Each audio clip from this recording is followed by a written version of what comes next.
my game plan today. I just mowed this spot down so you guys can kind of see it where it's mowed, not mowed. We are going to, me, I'm going to turn that grassy area into a garden bed and even get it planted today. I may not get everything into it just because our 10-day forecast is showing some pretty cold weather heading our way for a few days.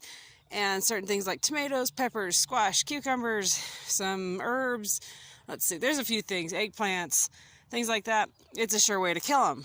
So we will not be putting things like that in there, but I can put peas in there and everything else. So I've got it mowed down. I am not going to till that. Not at all. I'm zero tilling. No, not messing with it. I'm going to go pull the tall grass that's on the fence, pull it off the fence. The wild rose bush right here, I'm going to trim it. And then, I mean, this is so easy. You guys that are wanting to garden and you're worried you don't have what it takes to garden, I'm not using a tiller, and I'm not even going to break out the shovel. So let me show you just how quick and easy you can put in a garden bed and plant even in that same day. No tilling, no shovel. So let's get started. Grass has been pulled away. Next step, and so if you don't have exactly what I have, don't be like, oh well shoot, and just laugh, throw everything out the window. You can still do what I am doing even if you do not have what I have. I want everybody to understand that. It's so easy to see something and be like, oh shoot, I don't have that, never mind. Okay, don't think like that. Let me show you how you can get gardening in one day without any of the hard tools. I mean, if you don't have a lawnmower, go smash on the grass with your feet, whatever it takes. I mean, literally, there are ways to do this. Yes, I mowed mine and I pulled the grass. Okay, next step. Remember, I said you don't need a shovel. When I said you don't need a shovel, it meant I am not shoveling out the grass that's over there. I do have a shovel for this. Now again, if you don't have this, you can totally work around it. This is manure compost from my goat pens. It's only one wheelbarrow load, and I'm just going to sprinkle it from one end of that garden bed to the other. It's not meant to be a deep set foot of soil at this point in time. This is just added fertilizer, honestly, on the bottom that's going to go into the soil and feed the soil underneath my seeds, so that what you see, it's going to die off because we're going to smother it. But we want to feed that soil. A lot of people don't think about that. They're just wanting to get started. But if you're able to feed your soil underneath your seedlings, you're going to have healthier soil. So what I'm doing is taking this compost manure from my goat pen. Some of it's aged, and some of it I just pulled out today when I was cleaning their pens. It's because it's going to be thin. I don't really need to worry about it being hot. So I'm just going to take my shovel and just sprinkle real thinly on here. And I'll use this entire wheelbarrow load. That's the only bit I'm going to use from my goats. If you don't have this, what can you do? Well, are you in an area where you can search the sale ads, Craigslist ads, stuff like that? You can honestly find this for free. A lot of people will very happily give you things like this for free. My favorite too for doing this with is the goat manure that's dry like this, or rabbit manure. You can take rabbit manure and put it right on out. Now, if it has a lot of hay, shavings, or straw, anything like that, you do have to worry about some heat that can kill or ruin your plants or your soil. You can give it a little bit of a harsh time while it's breaking down. This does not. It's very evenly mixed. If you don't want to try to reach out to somebody, guess what? Your next thing, Home Depot, Lowe's, D&B Supply, places like that, go get some compost. They sell compost in bags by the truckload. So you don't have to have the critters to have the ability to do this. If you're going to get it in a bag, your typical options is steer manure, or I think it's chicken. There's a lot of people that'll tell you be picky. Just go get whatever you can afford. Don't overthink this whole gardening thing. A lot of people overthink this. Just go get yourself some manure for an area this big. I should have measured it for y'all.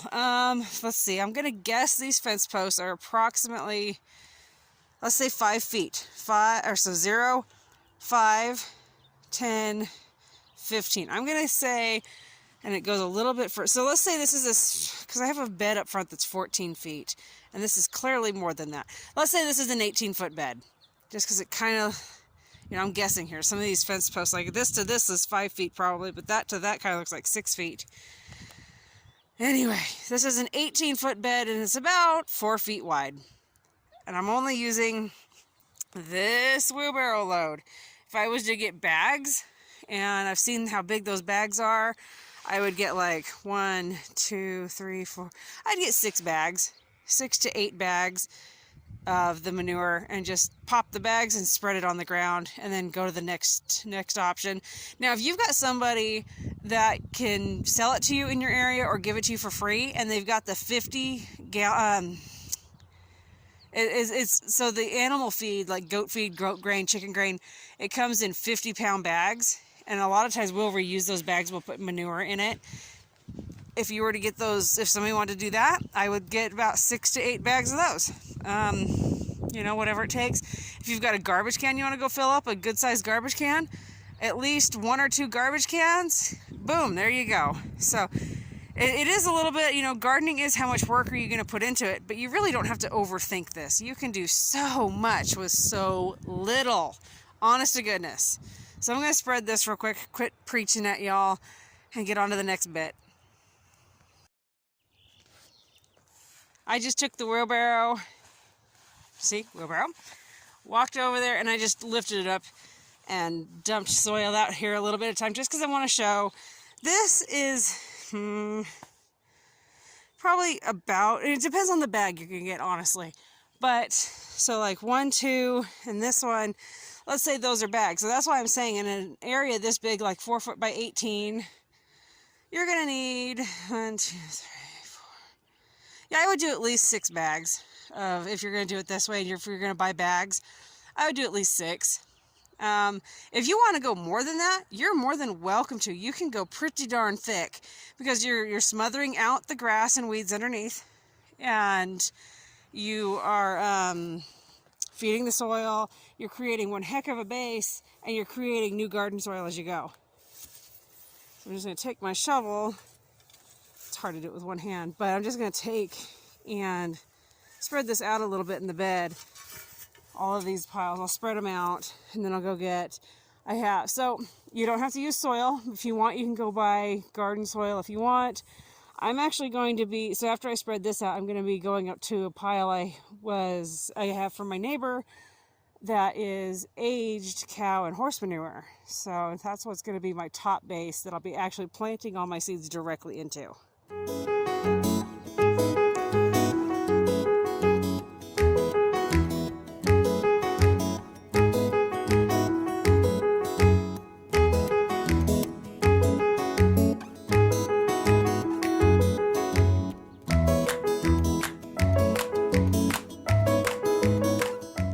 Didn't look like too much when it was all in those little piles, right?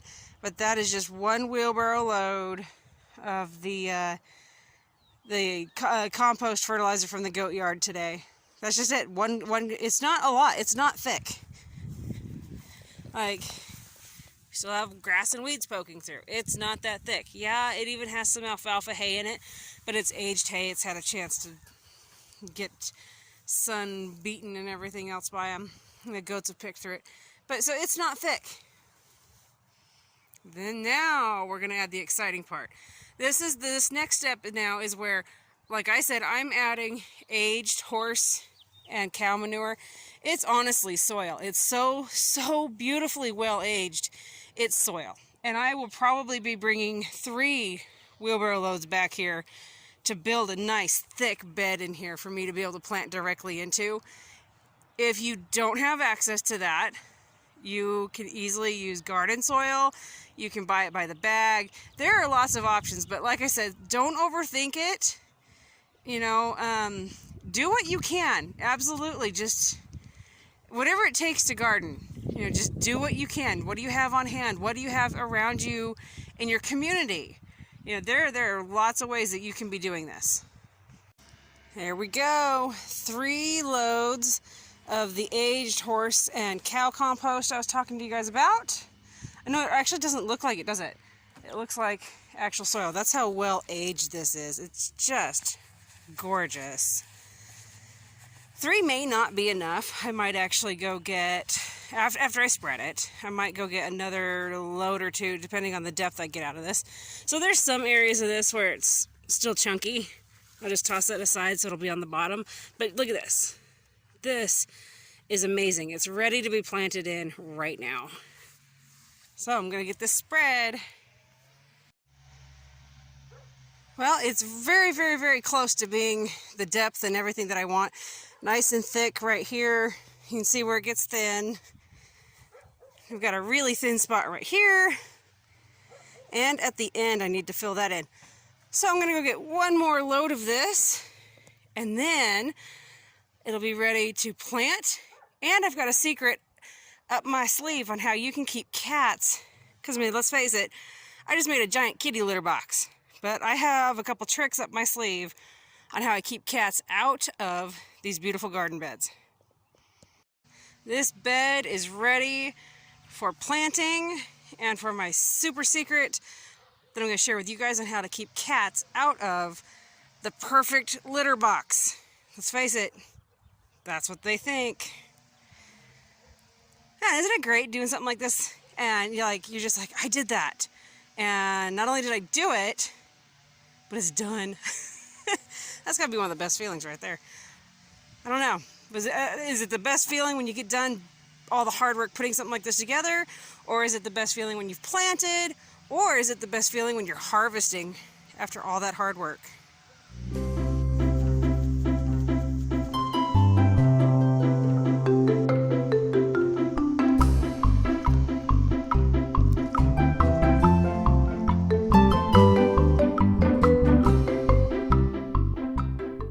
So cats, love them, like them, despise them and hate them.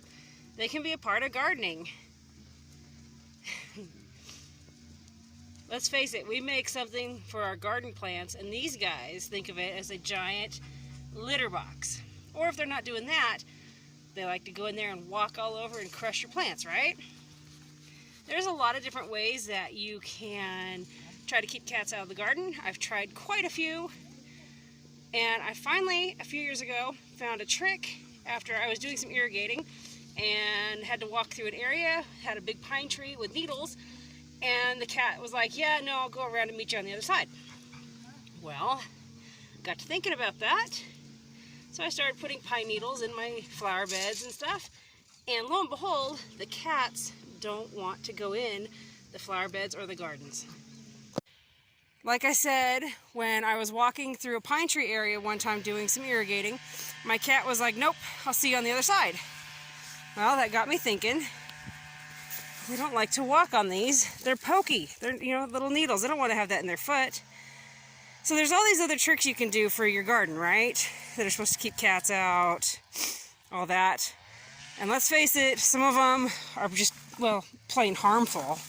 And I'm not interested in having a sprinkler on constantly trying to keep cats out. With a sprinkler, I don't like the little sprays that you can put out. I don't know, I don't have time to go mess around with chemicals. I think chemicals can be bad for them. I'm not going to go buy 5 or 10 pounds of cinnamon to sprinkle in my garden beds that can also cause other issues. So I got to thinking, well, here we go. This is the answer. And I just sprinkle it. And my plants, I plant right through it. They'll come right up. Just like that. And the cats, they will not bother walking through pine needles. They just won't. They're not going to tolerate it. They don't want their feet getting stuck with them. So it's a great deterrent keeping cats out of the garden. I know there's that deal, people put a bunch of forks. They take plastic forks and stick them in the garden. Do you know how many forks I would have to stick in here to keep cats out? You know how many times? I tried it once. I've also tried sticks. They just walk around them and scooch them out of their way. But they don't want to mess with these pine needles. They don't want to try to scooch them out of their way. Get stuck in their paw. They're not interested in that.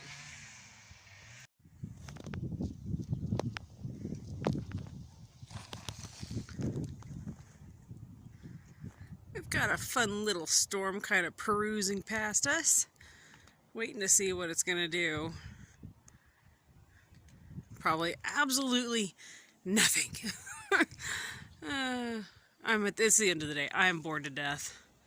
Okay, I'm not bored to death. I don't know what I'm in a funk today. I don't know. I can't place it. I don't know. Maybe this storm will do something.